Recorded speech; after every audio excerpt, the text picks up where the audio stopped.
Hello and welcome to Bastionland Broadcasting, where tonight we are looking at... I had a few things that were too short to do as a full stream, so I decided to lump three things together tonight, and they're kind of related.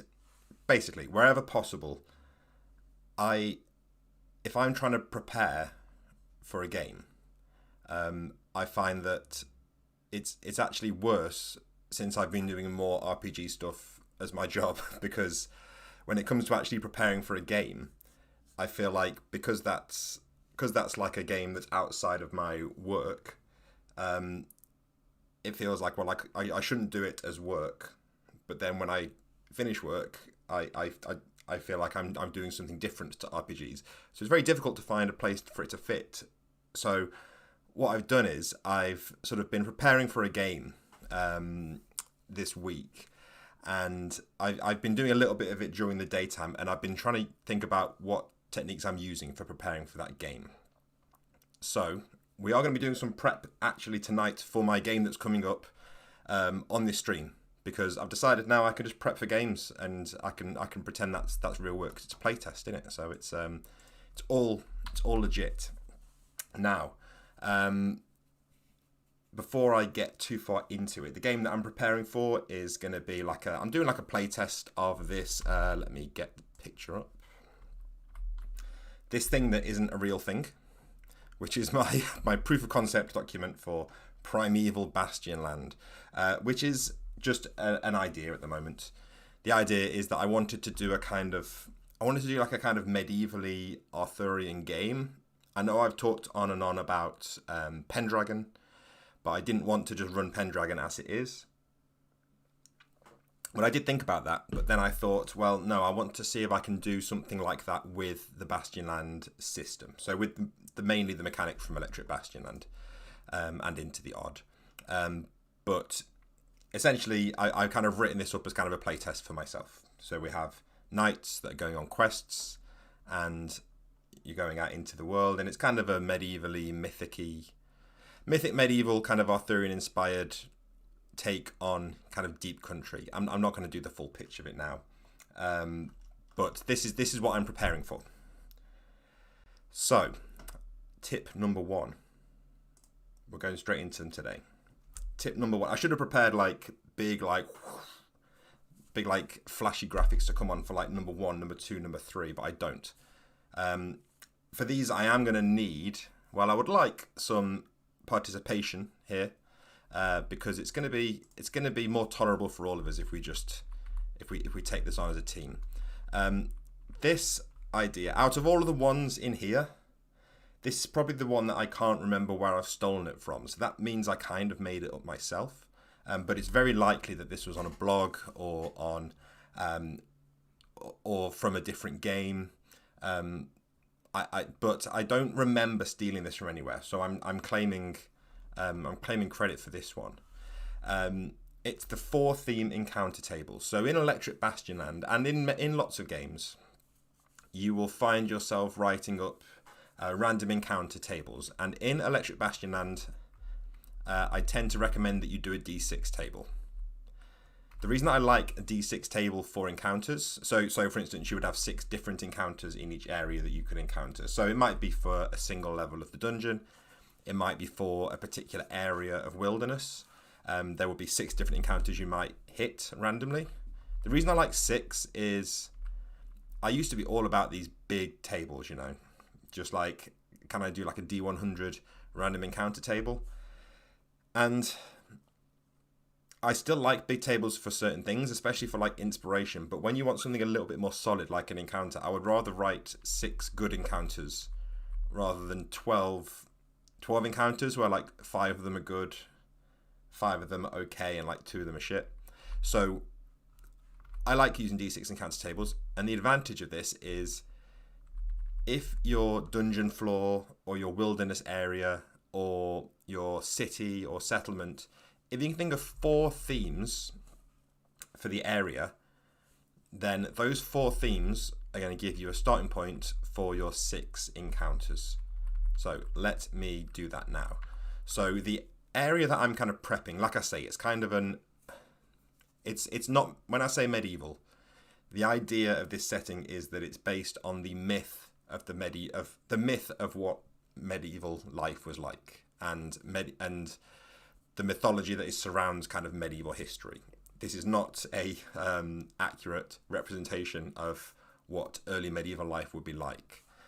Instead, it's kind of leaning into, from the late medieval period onwards, like periods of the medieval age have been kind of mythologized and kind of and misrepresented is the wrong word, but I kind of want to like lean into that misrepresentation. It's almost like the past that never was. So I think you can go two ways with games that kind of historically based. You can either go try and make it really nice and authentic, or you can just say this is based on the myth of that time. So we're drawing a lot on kind of myths of like medieval England and Northern Europe, really. So themes. We had knights. We're going to put knights on there. And these themes just need to be like one word. So for a dungeon, they could be like monsters. They could be like an element. But it needs to be a single word really for this to work. So we have knights. We have a kind of, I've rolled a couple of things already ahead of time. So I've got some ideas ticking around for the kind of area that I'm in. We have a river that's a prominent feature. So I'm going to say river. I'm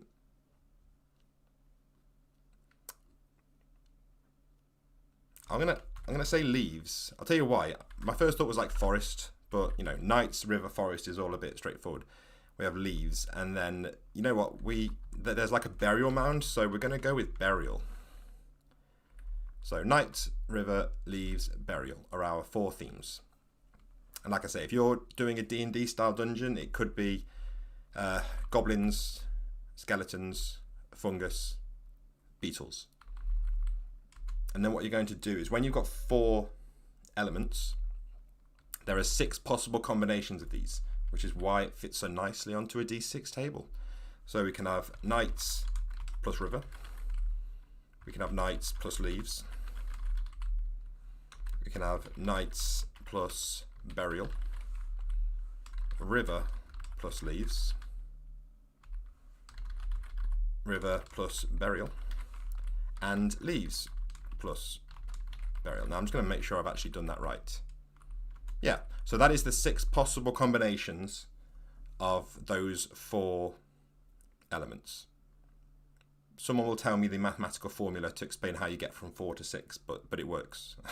If you need to fill in six items, you can make it up with combinations of 4 different elements. And then we're just going to use that as like the starting point. And I'm not going to write all the encounters here because this is just kind of a demonstration. What I'm going to do is I'm going to come up with at least like a name for what the encounter would be and kind of a general idea of what it might be. So knights plus river. It doesn't have to be complicated. It could simply be rookie knights, high on power, taxing people for using the river. See, this is the problem. This sounds very Electric Bastionland because it's all about taxes and bureaucracy and people abusing their petty power. But I've learned to embrace that. I think I've fought it before, but if that's what speaks inside me, I think it's fine to just let that out.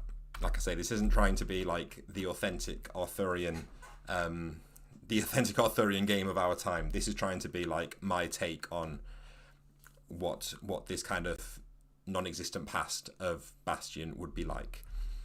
Knight plus leaves. So we can just keep it broad. We're going to say, I mean, that almost writes itself. I'm imagining like that Mega Man. Someone can tell me the Mega Man boss that had the leaves that went round in a circle.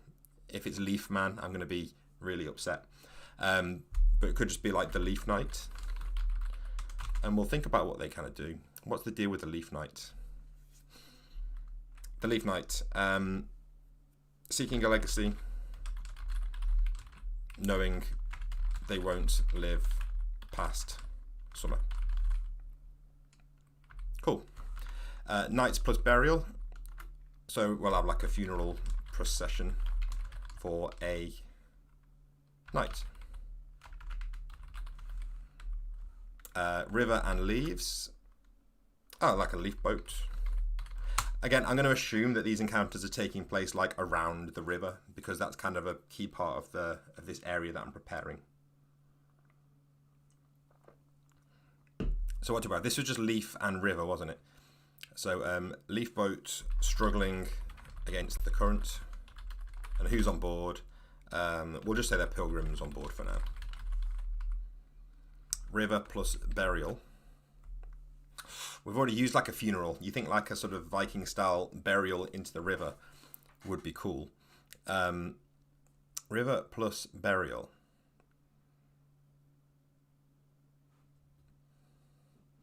So it could just be like the river meanders, uncovering a waterlogged tomb. Okay, and then leaves and burial. So again, we've got these burial mounds around here, and this is where it gets tricky. It's easy when you've got like night for like what that encounter will be, but here we're having to bring something to the party because neither leaves nor burial is going to give us something. We could have we do have like living dead in this kind of setting, so maybe like a shambling corpse covered in dead leaves. And you might think, well, the leaves are just like a cosmetic feature here, but that's fine, because here's the reason that we're doing this. So now we have this encounter table. As the players explore, every encounter they hit is gonna hit at least 2 of these themes. At least 2. It's gonna hit exactly 2 of these themes. And each of these themes is represented in 50% of the encounters. So if the characters, again, I'm not going to get you onto the maths on here, but if the characters have like 3-4 encounters in an area, they're going to notice these themes coming up. So if they have the leaf knight, and then later they see the shambling corpse covered in dead leaves, and then maybe the leaf boat, they will notice the kind of leaf theme happening. And also they will be picking up on this funeral theme. The sort of burial theme, because you've got the shambling corpse, so you're setting up the idea that you've got more themes in there. And this is not meant to be like that's why I said these are like small tips, because this is not going to like suddenly change your life when it comes to prep, but I've found it's really handy for just getting a sense of the identity of an area, and especially an area that you expect the players to be in for a little while, because they will start to notice those themes. And it means you can signpost things as well. So if the players are coming across sort of undead creatures on 50% of the encounter table, they're going to know that this is an area with undead. Whereas if you have, like, say, a D10 table and it's 9 types of kind of mundane creatures and goblins and then 1 undead creature, that can still be fun to have that come as a surprise, but I do like to telegraph those things a little bit. We'll do one more, and we're going to do one as a kind of I want your D&D themes. So we're going to do it for like it's for a dungeon level. So hit me with your classic D&D tropes, single words, please. I did say like goblins and fungus and rats, but I think we can do a little bit better than that. So if you're in the chat while I am sipping my coffee, I expect to see words coming in.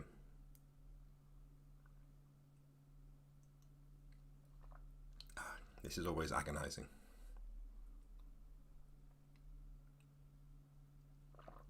And the question is, how long do you leave it? Because the longer you leave it, the more pathetic it looks.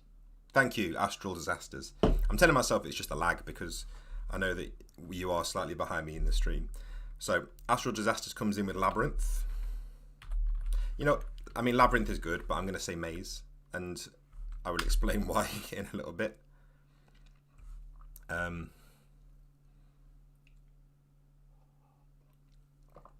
Sheep, dog in a pond. Okay, fine, sheep,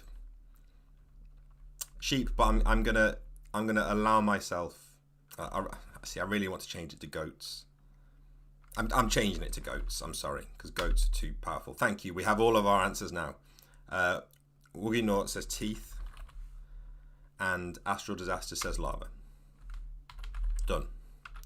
So these are our themes. And our encounters will be...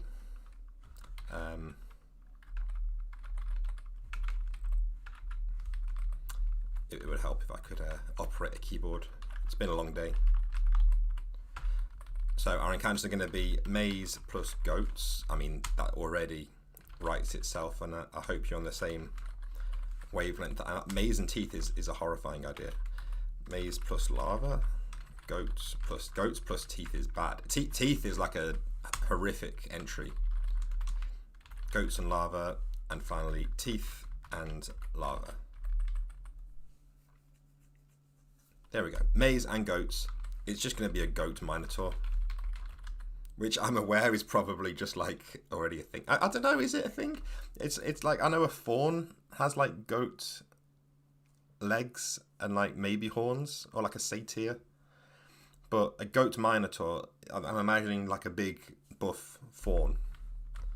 So what's the goat minotaur doing? So fawns have like pipes. A goat minotaur would be like, have like a drum, I guess, because that's like, I guess that's the most muscular of instruments. Goat minotaur banging a giant drum. Maze plus teeth. What have you done here? So maze plus teeth. So mouth opening from the floor tries to swallow victims into a maze of tunnels. So it's like a pit trap that's going to bite you, but it just swallows you and then you're stuck in a maze. Now the problem is mazes are really difficult to run. And there are tricks around it, so you can make it easy to run a maze.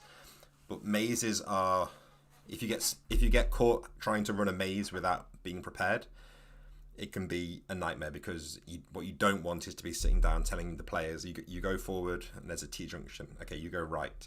Okay, you go right, and then there's another right turn and it's a dead end. So you go back. Like, that's not fun. But I think that there are mechanics out there that make mazes a bit more interesting. Maze plus lava. So these are like wandering encounters. You could use this to populate like any 6 things. So you could use this to populate rooms for a dungeon, but we're sticking with it.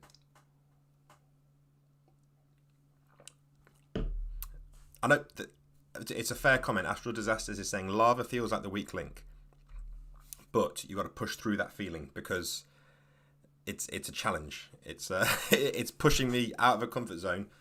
It will be easy to put in like skeleton in there, or like horse, or any kind of word that you can just like throw anything in. Horses being obviously a huge feature of dungeons. But lava is interesting. So I'm imagining more like, let's say, instead of just being like fields of lava, if it's a lava encounter, maybe there are like lava people walking around, like magmin type things. So I'm going to say magmin. Is magmin the right word? Are they those little lava guys? So magmin, and what's he doing about the maze? Selling maps. Selling maps with unreliable shortcuts. Okay, goats and teeth. Goat with teeth. Done. Goats plus lava. So this would be like some kind of hell goat. Hell goat with magmin chasing it, trying to catch and tame as a steed. Teeth plus lava. Dognapond is asking, how would I run a maze type environment? I can't remember off the top of my head. There's been like some blog posts talking about it. So if you search for like OSR blog posts running a maze, I don't know. I will try and find out, and if I find something good, I'll put it on Twitter later. But yeah, I can't remember off the top of my head, but I'm sure I've seen ones that like they can do it more interesting. Some people will say like you get the character to like, you get the player to sit down and like draw through like a little maze, but no, I'd rather have it be like sort of a rather keep it focused in the fiction of it. So I'd maybe have like the actual. I'd have it so that the left right element of the maze is kind of like not managed, because you're kind of just going left or right. It's a bit of a luck of the draw, isn't it? You're not making an informed choice, so it's not an interesting choice whether you go left or right in an identical T-junction. But if you can give them choices of like you can go one way which has got, say, lava in the maze, and the other way which is clear, then it becomes an interesting choice. So I'd find like a couple of like almost like the flowchart at the start of Deep Carbon Observatory, where it's like a flowchart of encounters. I would maybe have like really simple little encounters they're going to have in the maze, and it's like they're choosing left or right, and that's just determining their path out of the maze. And it's a little bit of like luck of the draw whether you end up with a nice path out or a horrible path out, but that's the maze. Teeth plus lava. So you could just have like a huge lava creature with teeth.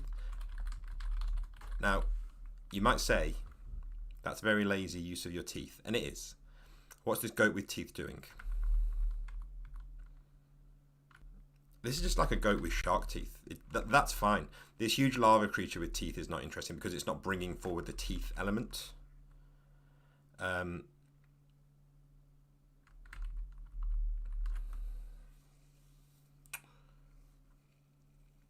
What's it doing?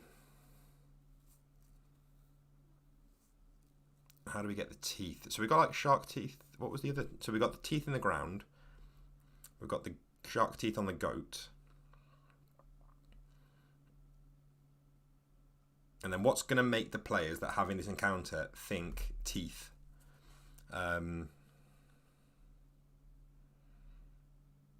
Okay, it's a huge lava creature that wants new teeth as its previous stone teeth melted. There you go. So it's a big horrible monster, and you can deal with it by finding it some new teeth. But then you're also giving this giant creature some teeth. So do you want to be like a tooth supplier for this big creature? So there we go. Goat Minotaur with a banging giant drum, mouth opening from the floor, trying to swallow victims into a maze of tunnels. Magmin selling maps with unreliable shortcuts. Goat with shark teeth, and a Hellgoat. Well, this needs a. There we go. Hellgoat with Magmin chasing it, trying to catch and tame as a steed, and a huge lava creature that wants new teeth as its previous stone teeth melted. So this is the goat maze tooth lava floor of your dungeon, and that's it.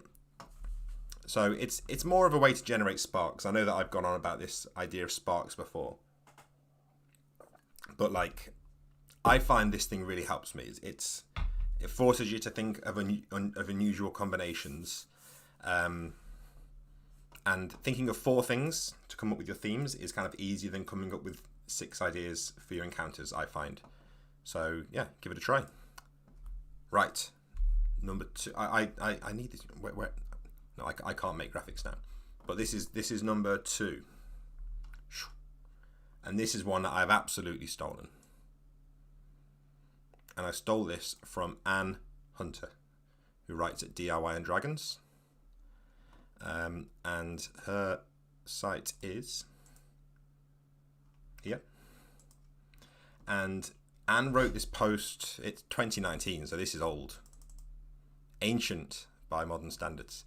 But it really stuck with me, and it was this blog post called Landmark Hidden Secret. I'm not going to sit here and read off the entire blog post. Go to DIY and Dragons, so not an ampersand, so DIYanddragons.blogspot.com. If you're not already following this blog, get on it, because there's a lot of cool stuff on here. But the idea that Anne had, which I really like, and I have changed slightly, but this I wanted to give credit where credit's due on this one. She had this idea that there's 3 types of information that players can discover about the world. So the players going out and they're trying to sort of learn about the world, whether it's locations or people or a dungeon. The 3 sort of tiers of information they're discovering are landmark information, which is stuff you can't help but discover. So you walk into a hex Or even you're in the neighbouring hex and you can see there's a huge cathedral in that hex. That is landmark information. Or you walk into the town and straight away there's like brawls happening in the streets in this town. That is landmark information about the town, that this town is a violent brawl fest. And it can be on a smaller scale as well. It can just be like the contents of a dungeon room, so like just a door. It's a landmark, and this is into the odd. This is the stuff that I would put in the room description, just in bullets. I always have it where information that you would just see is listed in bullet points under the room, and then in parentheses after that you would have the stuff you have to discover. So landmark information. So far so simple. And then where it gets really interesting is the distinction between these two, the next two. The second tier is hidden information. So you have to find this out some way, and it often comes with a cost. It could be the cost that you just have to spend time discovering it, or you have to find the right person, or you have to spend some kind of resource to discover this information. So you have to get stuck in to find out this hidden information. But then you also have secret information, which is like double hidden. So hidden information can be discovered by just doing the right thing. So if you're in a dungeon room and there's a chest, if you open the chest, that's hidden information, because you open it, you find out what's in there, you did the thing, you've got the new information. Secret information would be like if it was, say, a locked chest that had like a specific key that was somewhere else. You have to do something either very specific and expensive, or you have to find the right thing, or it's risky. You might not even find it at all. So I really liked this way of thinking about information. It's the kind of thing I really like, where there's nothing there that you wouldn't have already been doing some of the time, but by really sort of getting it down to a really nice simple structure like that, it means you can remember to do it more often. So obviously I had to rename it because I'm horrible. Essentially, I found myself getting confused between hidden and secret, which is my problem. I think the landmark, hidden, and secret titles are good, but this is my playtest, so I changed it a little bit for me. So landmarks are things that are obvious when nearby. Lessons are things that must be learned through experience. So locals in the area will have learned about things so if you're in, like, say, a forest hex, the landmark would be the forest itself, but the locals would have already learned the lessons of which is the safe route, and where does the monster in the forest live, and where can you get fresh water.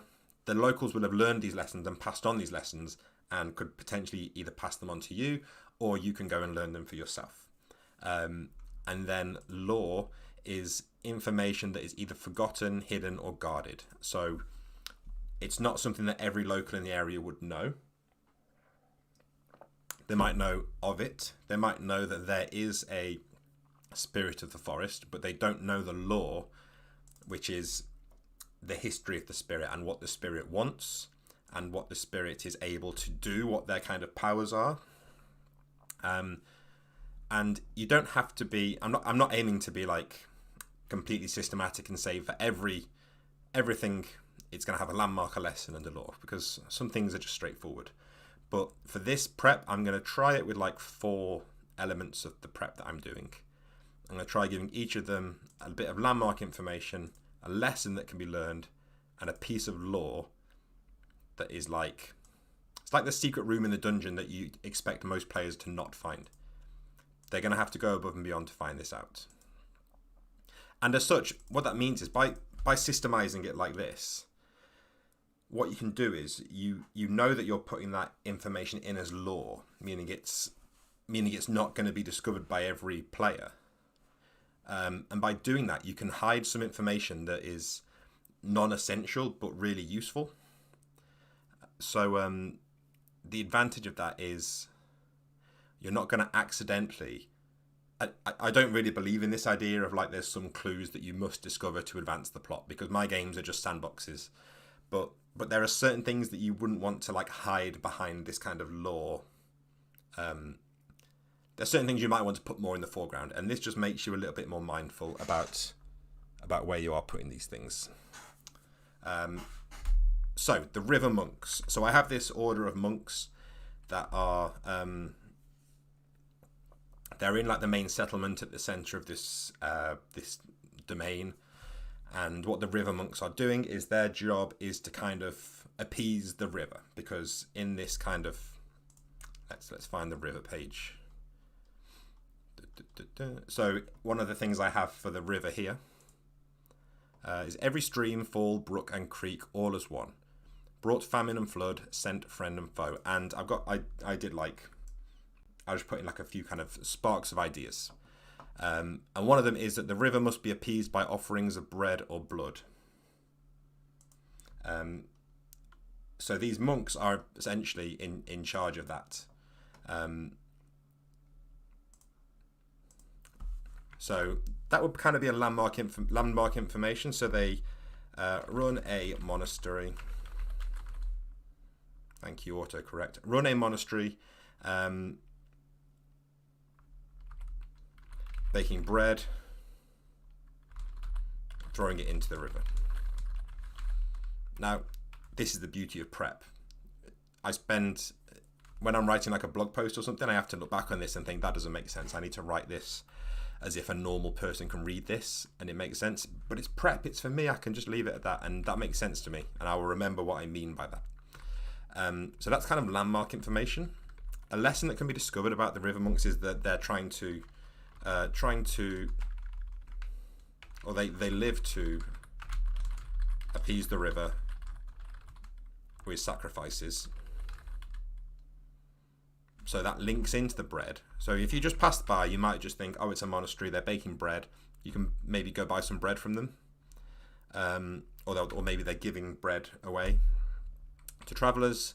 And then you might discover more that they're putting this bread in the river to try and sort of keep the river happy, so that it doesn't become violent. And then the thing that you might discover, so the blood sacrifice, so it could be, again, we're going like broad archetypal here.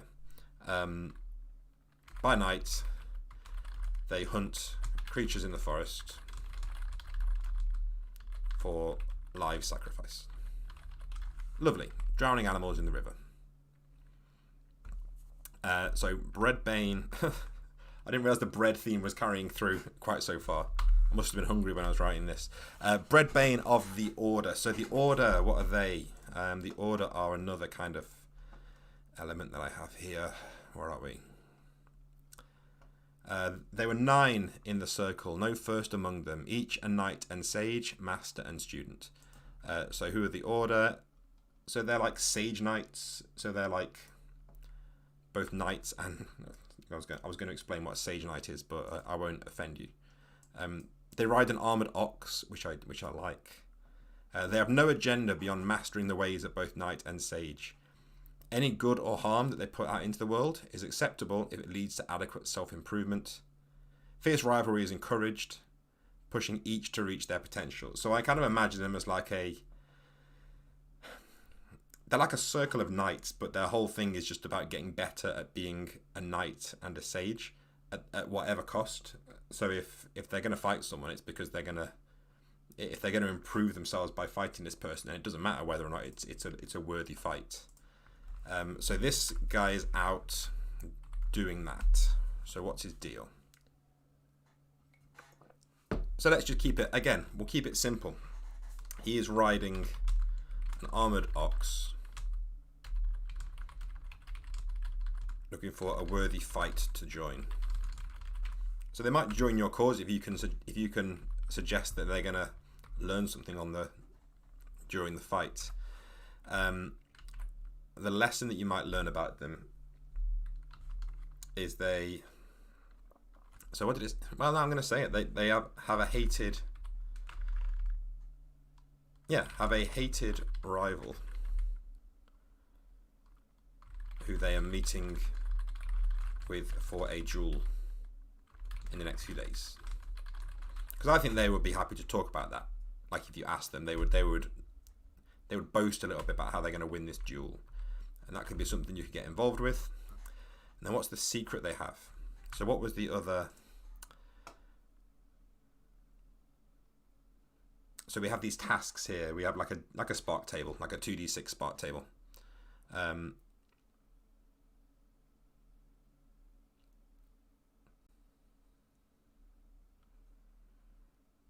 they've been given a task. Let's link them back to one of the other entries here. So they are also hoping to undermine the work of the monks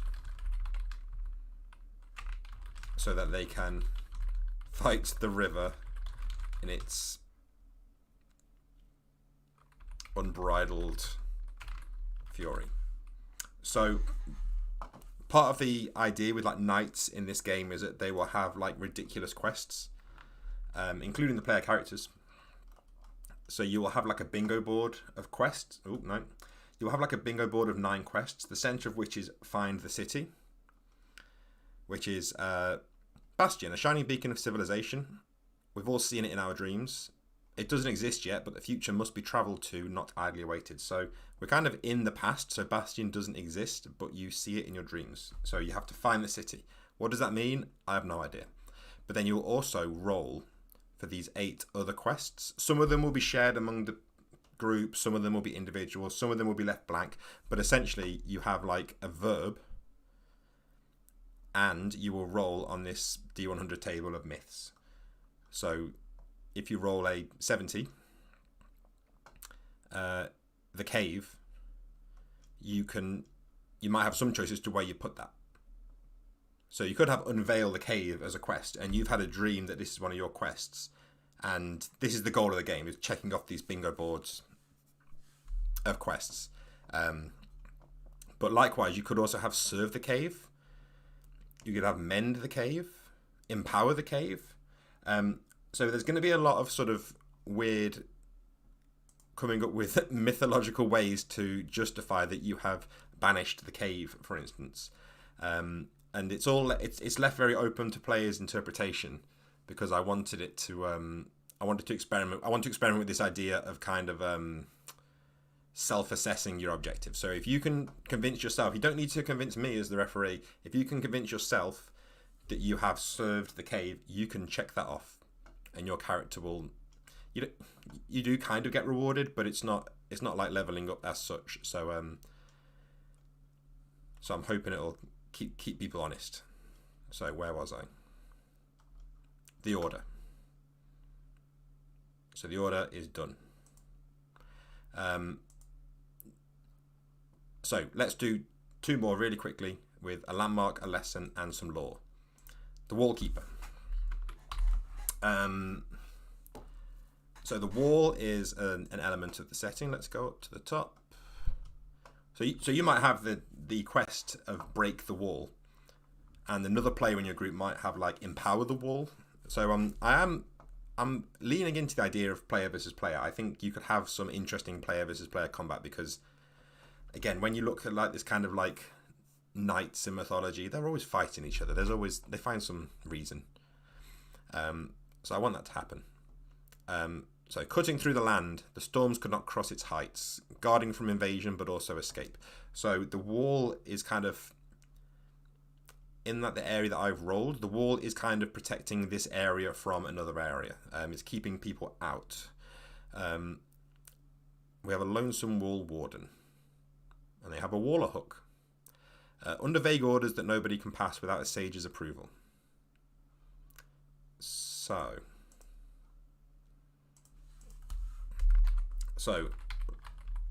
oh yeah, because I remember now. It's they're open to bribery, and they long for company, and they've seen things on the other side. So this is already kind of like it's already kind of fitting in there. So the Wallkeeper, we don't know that they're lonely. That's not landmark. So lonely and has seen what's on the other side.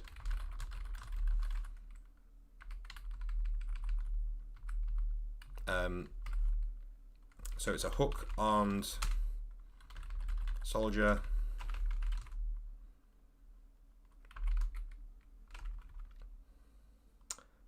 Guarding the wall. alone.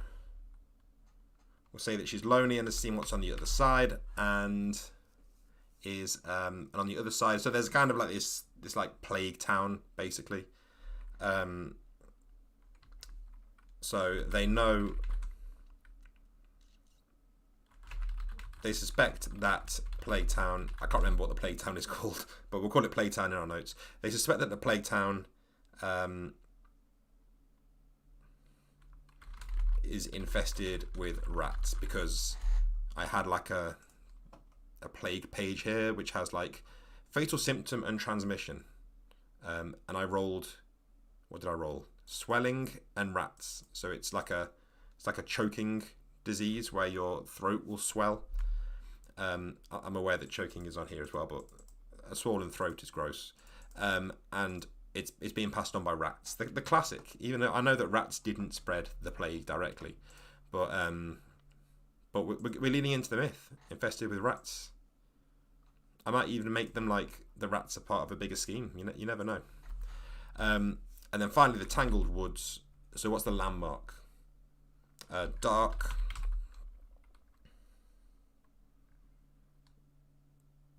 Foreboding. No obvious path through. So these woods are home to, where is he? The Fearmonger in the Wood, which is this kind of forest spirit guy. So you can learn. So what's this guy's deal? He wants to cultivate a healthy fear. So it's like a big spirit, and he's kind of terrifying to fight. He can make you lose the power of speech. He can just grab you and kill you, and he's encased in rune-carved wood. And his whole deal is he wants to cultivate a healthy fear of the forest and to have word spread beyond. He can take any form that they wish, and they can call upon woodland creatures for aid. And they can hurry along the seasons, but they're outranked by the trees. So the lesson is people will know that the lesson, which isn't like quite correct, is that beasts guard the forest from any passage, because that will be through the influence of the Fearmonger. He's stopping people going through the forest because he wants people to be afraid of the forest. And then the law is that a greater power is behind the fear of the forest. So there we go. So as soon as they get close to one of these things, you can tell them they get close to Breadbane of the Order. They see Breadbane approaching, and you can say that they are riding an armored ox, and they're like shouting about looking for a worthy fight to join. If you ask around or speak to them, you might discover that they have a hated rival who they're meeting with for a duel. But likewise, if you just hide from this guy, you won't discover this. You've got to engage to learn this. And then they're also hoping to undermine the work of the monks. They're not going to just tell you this. You will have to either earn their trust to get this information. Maybe you'll get it from like a third party. So yeah, that's your 3 types of knowledge. Now finally, this is the one. I've heard this next bit of advice bandied around from some places, but I've been repeating it, so it is kind of mine now. I can't remember where the original source was. I feel like it might have been someone on the GG No Re podcast, because I think I remember someone talking about it there in relation to preparing for a game. I could be wrong, but you should listen to that podcast anyway, because it's good.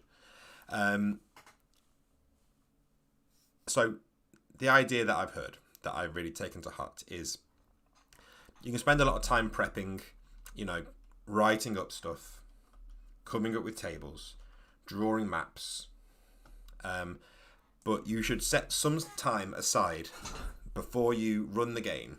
And this is ideal if you're like going for a walk, if you're walking to the game, or you are driving somewhere and you just want to like turn podcasts off and just have a bit of time to yourself, or you're at the gym or whatever.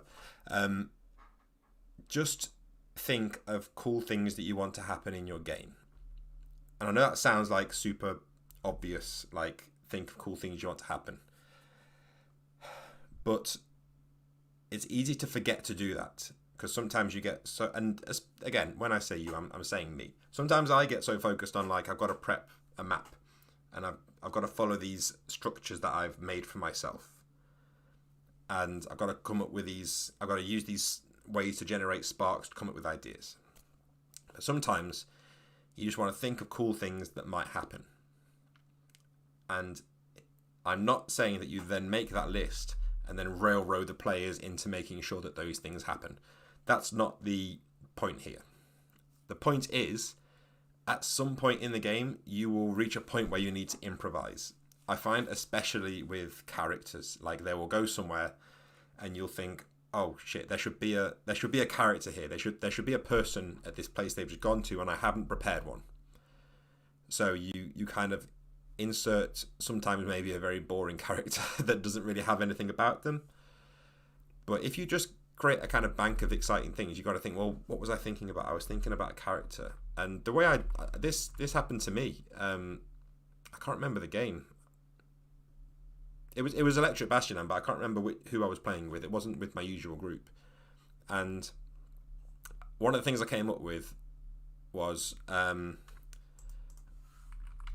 like a threatening Roger Moore. And sometimes just having someone you can't do a very good impression of and giving them like a trait that you wouldn't normally associate with that person, that can be enough to give the character something.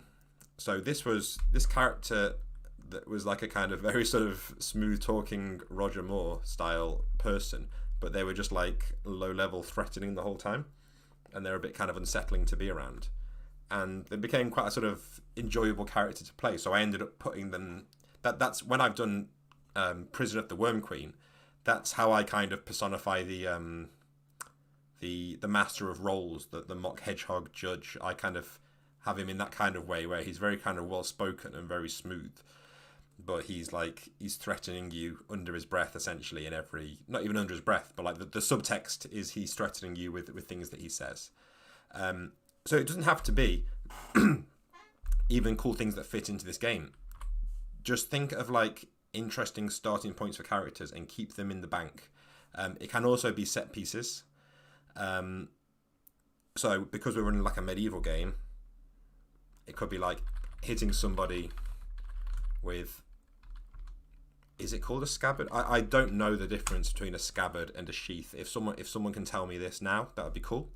But hitting somebody with a scabbard, I'm gonna do a few and then I'll come back and explain the point behind them.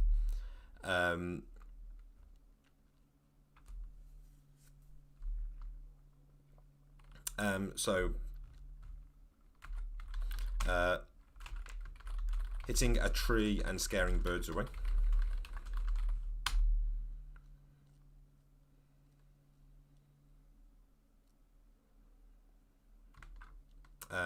Let's think of like an interesting thing someone could be eating or drinking.